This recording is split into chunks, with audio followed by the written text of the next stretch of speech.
Okay, so let's talk about what is actually bad in meat. I mean, what is the harmful effect of meat? I see these guys online. They say that a meat diet is perfect, it gives you all the vitamins. Obviously, that's not true. I mean, you can't get vitamin C. That's where scurvy came from when people were eating nothing but meat. You can't get a lot of the fiber that you need. You don't get phytonutrients. In fact, without that fiber, you don't get the prebiotics, so you do change your bowel bacteria. And there's been studies about this, that you change your bowel bacteria and you actually get a bowel bacteria that's more prone to producing TMAO from carnitine. TMAO is a substance that's very bad for the heart and has been associated with congestive heart failure and heart disease.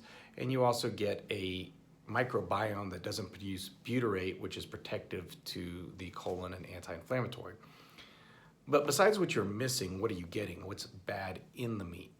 Well, there's several things. First of all, advanced glycated end products, or AGEs. AGEs are caused by the browning that you see with meat. You can get it with any kind of browning. It's called the Maillard reaction, so you can get it with toast too. You just don't get it to quite the effect that you get it with meat. Meat has a very high AGE content. I suggest you look it up because AGEs have been tied with multiple different diseases. That's basically because AGEs create free radicals, and we know that free radicals create disease and aging, etc. Now, keep in mind, if you're on a meat diet and you're getting a lot of AGEs, you're also not getting the antioxidants that could fight the AGEs. For instance, I had toast today. My toast probably had some AGEs with it, but I also had blueberries, so my blueberries would act as an antioxidant towards that effect. Also, in that browning, not only do you get AGEs, you also get heterocyclic amines, which we know are, in fact, carcinogenic. You also get saturated fat. We know from saturated fat that it raises cholesterol. A lot of these people on ketosis diets, we saw in a recent study in a randomized controlled trial, increased their cholesterol by 40%. LDL cholesterol, that is a really bad result, because from the Cooper study, we know that increases in cholesterol are associated with heart disease, irrespective of any other factors. In other words, in the Cooper study, they followed for 10 years, 30,000 people that were otherwise healthy. They just had a high LDL cholesterol, and they saw a substantial amount of increase in mortality and morbidity because of that.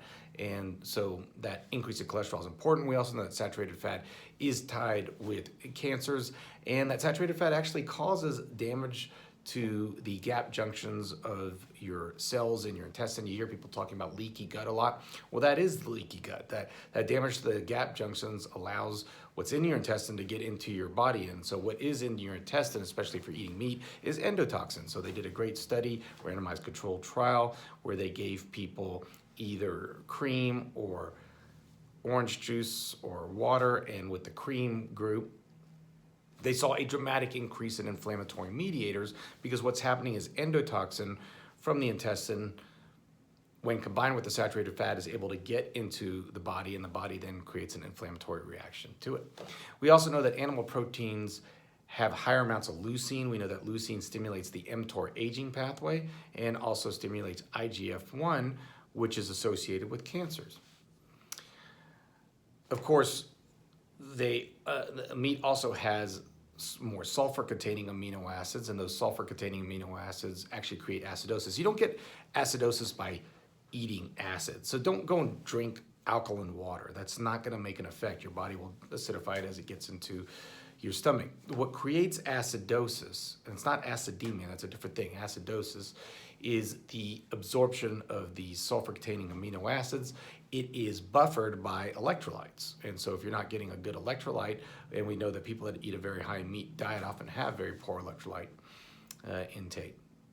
And so there's a lot of bad things, and I could go on and on. New 5GC, viruses, different things that are associated with meat intake.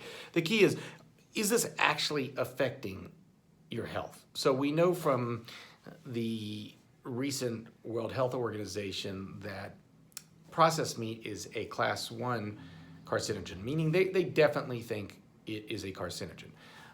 We also know that red meat is a class 2A. Now you got to understand, for them to come up with those, we need very, very clear evidence, and they're using epidemiologic evidence. Now, I see this a lot from the meat advocates base. They criticize epidemiology until they actually have an epidemiologic study that favors them, then they love epidemiology. But here's the thing about epidemiology. We are never, ever, ever going to have a randomized control trial where one group is doing a plant-based diet and one group is doing a meat diet, and this goes on for 20 years. That's what you got to do in order to really get an answer, but you're not going to have that possibility. It's just not going to happen. You can't do that kind of a randomized control trial. So we have to depend on epidemiology. The strange thing to me about these guys that are advocating like a carnivore diet is there's no epidemiologic evidence that they have any leg to stand on. I mean, there is no evidence that a high meat diet is in any way beneficial, and there's quite the opposite. And there's quite the opposite in multiple different studies. So it's not like one study showed this. So you could look at the Adventist Health Study. You could look at the NIH AARP study. You could look at the EPIC data study. All these studies from different places and different scientists show that increased meat consumption is associated with aging, with diabetes, with heart disease, with cancer. Now, a lot of times the correlation is not very strong. But you got to remember, if we're doing an epidemiologic study and I'm studying one group versus another, and there's not a big difference in those two groups. For instance, Dr. Esselstyn always uses the analogy, if we're studying whether a car wreck kills you and one group's going 80 and one group's going 60, you're not going to see a huge difference, right? And they're not doing a really big comparison between a whole food plant-based diet and a meat diet. Now, there are studies that are looking at a meat diet versus a vegan diet, but you got to look at that vegan diet.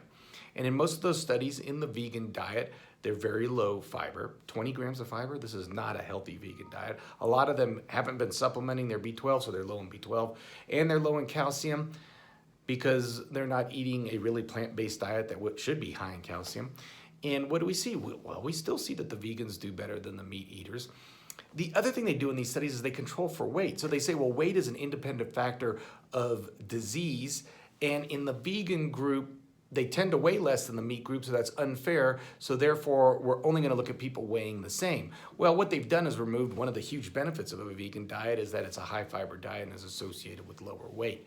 And so these epidemiologic studies actually overcorrect and are detrimental to a true plant-based diet, and yet it still shows that a plant-based diet is beneficial. Then the other thing you'll hear these meat eaters say is that we don't have anything but epidemiology. Couldn't be further from the truth. So we've got mechanism of action studies, and we have randomized controlled trials. We have randomized controlled trial that looks at genes associated with aging and carcinogenesis and show that a plant-based diet affects 500 different genes in that situation. We've got randomized controlled trials showing a decrease in prostate-specific antigen in people with early-stage prostate cancer. We've got randomized controlled trials showing a reversal of heart disease, which is unheard of. We've got randomized controlled trials showing a decrease in A1C with diabetics, and we've got quite a few trials showing randomized controlled trials showing that a vegan diet is superior for weight loss in diet trials. And these studies are much longer than any of the only thing a ketosis study has been shown to do is to lose weight and to drop sugar levels. You don't eat sugar, your sugar level drops. These are all short-term studies, so none of them have looked long-term. They're not looking at glucose tolerance tests, which means they aren't testing whether your type 2 diabetes is cured. They're just showing that your blood sugar drops, which does not, as I've stated in other videos, show that your diabetes is cured. If I then give them sugar, it will raise their sugar again. They don't have any long-term studies. This is not long-term at all. They're not studying a lot of the things we study with these plant-based diets. So they're not looking at what is your vascular function like on a high-meat ketosis type diet. We know with a plant-based diet that when you're on a plant-based diet, you have better vasoconstriction and vasodilation. So I could put a blood cuff on you and show that when I release that blood cuff, your blood vessels are more likely to dilate on a plant-based diet than they are on a meat diet. And there's several reasons for that and the effect on the endothelium. And so we have many mechanism of action studies that also show why our diet is working. And then we have the epidemiologic studies and the looking at the populations that are the most plant-based, and especially looking at the Adventist vegans, which have been followed for many years. So the bottom line is we got a lot of science, We know why animal protein can be bad for you. Now, in moderation, in small doses, it would be hard to say that is absolutely bad for you, but we do know that in the Advanced Health Study, the vegans tend to be healthier than the vegetarians, and ostensibly, the vegetarians, are just doing a little bit of animal protein, so maybe less is better. We know that a whole food plant-based diet gets tons of antioxidants and anti-inflammatory substances are absorbed, and that's associated with long-term health. Hope that helps out for you guys, kind of deciphering some of the data that's out there.